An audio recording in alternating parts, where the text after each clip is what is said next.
Hey guys, welcome to my videos. So guys, if you live in USA, Canada and other countries where primary material of an independent house construction is wood, it's very important that your fire alarms are working.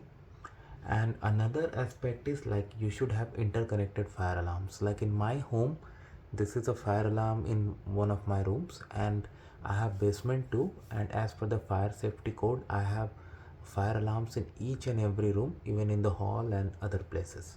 So now the benefit is in the entire building, if one alarm goes on, one, even if I'm doing testing, all the alarms are gonna ring.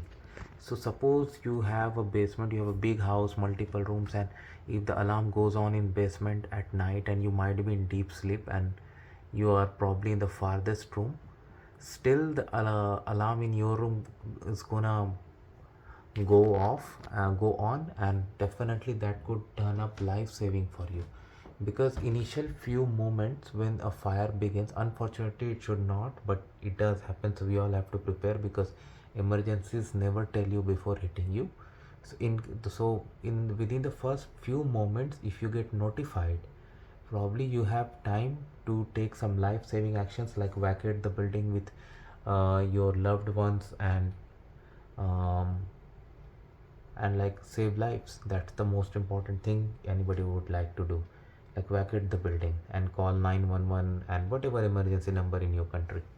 In USA, Canada, it's 911, so that fire department guys can come and find out what's happening. So yeah, but you get alerted, because sometimes what happens, like if you have, like many times it has been seen that there's a fire in the house, and because of malfunction fire alarm, someone in the farthest room wasn't notified, and by the time they came to know, it was too late. There was no way to escape because of excessive smoke and heat. They could not survive. So this should never happen guys to you. So that's why always have interconnected fire alarms. That's what I would recommend. Thanks for watching this. Please subscribe to the channel. Thank you.